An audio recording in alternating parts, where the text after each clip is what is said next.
Symmetrical, spherical, natural, colourful, soulful, flows through eyes, nose, hair, dyed, aligned, shined, roll, mould, go, beauty. I see you everywhere. So sometimes in the low light of your crowded sky, I try to leave you.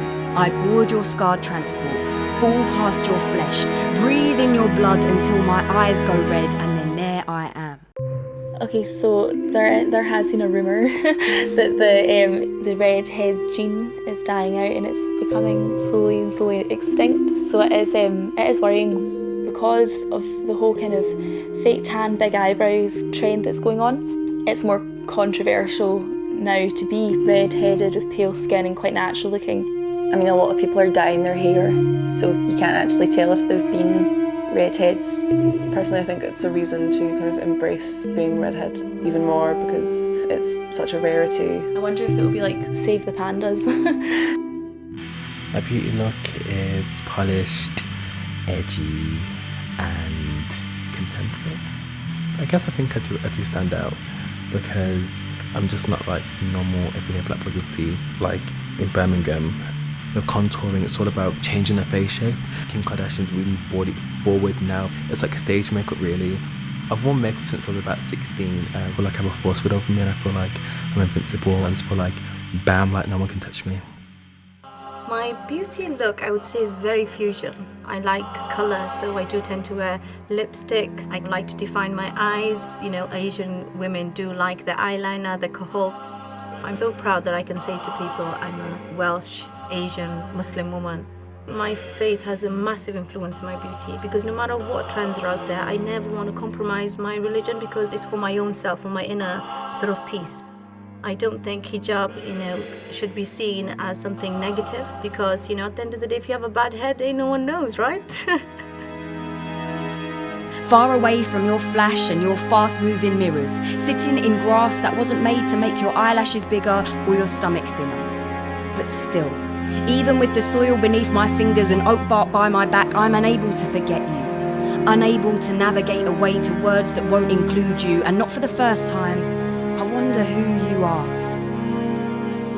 My hair's been varying shades of this colour for the past 4 years, but I have had every hair colour under the sun apart from orange. I decided to dye my hair orange after a complete lifetime of being a natural blonde. I worked for Vivienne Westwood for a couple of years and so I absolutely loved the fact that she was like a lot older and the fact she was still rocking the orange hair. I've always experimented with different hair colour. The second I got my hands on some bleach, I was in the bathroom doing it over a sink. This was actually a happy accident and now I can't imagine having anything but blue hair. Definitely a big beauty look in Belfast at the moment is big eyebrows, face full of makeup and something that really stands out.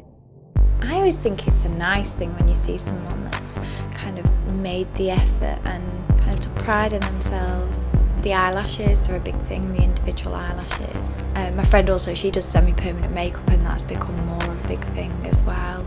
A lot of people in Blackpool, especially the girls, try and have a certain look, like the Essex look, so the huge hair. If I was going on a night out, the rollers would be in by lunchtime, just to make sure that, that I could get the big hair. Things kind of start off in Manchester and Liverpool and they kind of crawl in to Blackpool. If you start going up into the valleys, it's quite tight, bright t-shirts. Maybe it's chest and arms. It's less about going to the gym to benefit you, in your sports or anything like that. You want to be able to go out on a night out and someone drops that line and says you're looking good. You're a big boy.